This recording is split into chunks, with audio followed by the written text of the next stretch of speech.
ಮಧ್ಯಪ್ರಾಚ್ಯದಲ್ಲಿ ನಡೀತಾ ಇರುವ ಯುದ್ಧದಿಂದ ಇಡೀ ಜಗತ್ತಿನ ಜನರು ಒಂದಲ್ಲ ಒಂದು ರೀತಿ ಅದರ ಎಫೆಕ್ಟ್ ಅನ್ನು ಅನುಭವಿಸ್ತಾ ಇದ್ದಾರೆ. ಈ ಹಿಂದೆ ಪಾಕಿಸ್ತಾನದಲ್ಲಿ ನಡೆದ ಮಾತುಕತೆ ವಿಫಲ ಆಗಿದೆ. ಆದರೆ ಇದೀಗ ಮತ್ತೆ ಡೊನಾಲ್ಡ್ ಟ್ರಂಪ್ ಮತ್ತೊಂದು ಸುತ್ತಿನ ಮಾತುಕತೆ ಬಗ್ಗೆ ಸುಳಿವು ನೀಡಿದ್ದಾರೆ. ಈ ಬಗ್ಗೆ ಒಂದು ರಿಪೋರ್ಟ್ ಇಲ್ಲಿದೆ.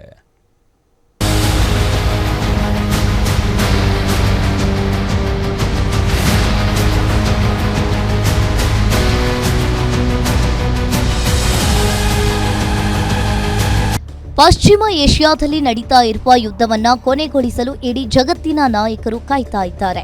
ಇದೀಗ ಅಮೆರಿಕ ಮತ್ತು ಇರಾನ್ ನಡುವೆ ನಡೀತಾ ಇರುವ ಮಾತುಕತೆಗಳು ಮತ್ತೆ ಚುರುಕುಗೊಳ್ಳುವ ಸೂಚನೆಗಳು ಕಾಣಿಸ್ತಾ ಇವೆ. ವಾರಾಂತ್ಯದಲ್ಲಿ ನಡೆದ ಮಾತುಕತೆಗಳು ನಿರೀಕ್ಷಿತ ಫಲಿತಾಂಶ ನೀಡದಿದ್ದರೂ ಅಮೆರಿಕ ಅಧ್ಯಕ್ಷ ಡೊನಾಲ್ಡ್ ಟ್ರಂಪ್ ಮತ್ತೆ ಸಂಧಾನ ಮಾತುಕತೆ ನಡೆಸುವುದಾಗಿ ಸುಳಿವು ನೀಡಿದ್ದಾರೆ. ಪಾಕಿಸ್ತಾನ ಸೇನಾ ಮುಖ್ಯಸ್ಥ ಫೀಲ್ಡ್ ಮಾರ್ಷಲ್ ಅಸೀಂ ಅವರು ಫ್ಯಾಂಟಾಸ್ಟಿಕ್ ಎಂದು ಕರೆದು ಅವರು ಅದ್ಭುತವಾಗಿ ಕೆಲಸ ಮಾಡ್ತಾ ಇದ್ದಾರೆ.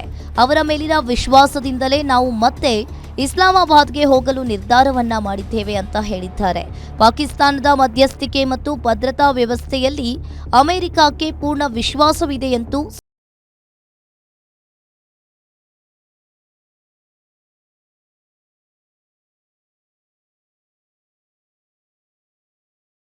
ಇನ್ನು ಹಾರ್ಮುಜ್ ಜಲಸಂಧಿಯಲ್ಲಿ ಸಾಗಣೆಯ ಅಡಚಣೆಯು ತೈಲ ಮತ್ತು ಅನಿಲ ಪೂರೈಕೆಯ ಮೇಲೆ ತೀವ್ರ ಪರಿಣಾಮವನ್ನ ಬೀರಿದೆ. ಇದು ಏಷ್ಯಾದಿಂದ ಯುರೋಪ್ವರೆಗಿನ ದೇಶಗಳ ಮೇಲೆ ಪರಿಣಾಮ ಬೀರ್ತಾ ಇದೆ. ಇರಾನಿನ ಬಂದರಿನ ದಿಗ್ಬಂಧನದ ಬಗ್ಗೆ ಅಮೆರಿಕದ ಘೋಷಣೆಯು ಪರಿಸ್ಥಿತಿಯನ್ನ ಮತ್ತಷ್ಟು ಉಲ್ಬಣಗೊಳಿಸಿದೆ. ಆದರೆ ಇಂದು ಟ್ರಂಪ್ ಮಾತನಾಡಿ ಇರಾನ್ ಯುದ್ಧವನ್ನು ಕೊನೆಗೊಳಿಸಿದ ನಂತರ ತೈಲ ಬೆಲೆಗಳು ಬಹಳ ದೊಡ್ಡ ಪ್ರಮಾಣದಲ್ಲಿ ಇಳಿಯುತ್ತವೆ ಎಂದಿದ್ದಾರೆ.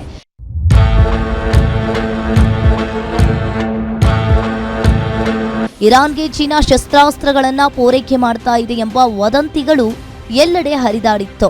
ಆದರೆ ನಾವು ಯಾವುದೇ ಆಯುಧಗಳ ಪೂರೈಕೆ ಮಾಡ್ತಾ ಇಲ್ಲ ಎಂದು ಚೀನಾ ಸ್ಪಷ್ಟನೆಯನ್ನ ನೀಡಿತ್ತು. ಇದಾದ ನಂತರ ಟ್ರಂಪ್ ನಾನು ಶಾಶ್ವತವಾಗಿ ಹಾರ್ಮುಜ್ ಜಲಸಂಧಿಯನ್ನ ತೆರೆಸಲು ಮುಂದಾಗಿರುವುದಕ್ಕೆ ಚೀನಾ ತುಂಬಾ ಖುಷಿಯಾಗಿದೆ ಎಂದಿದ್ದಾರೆ.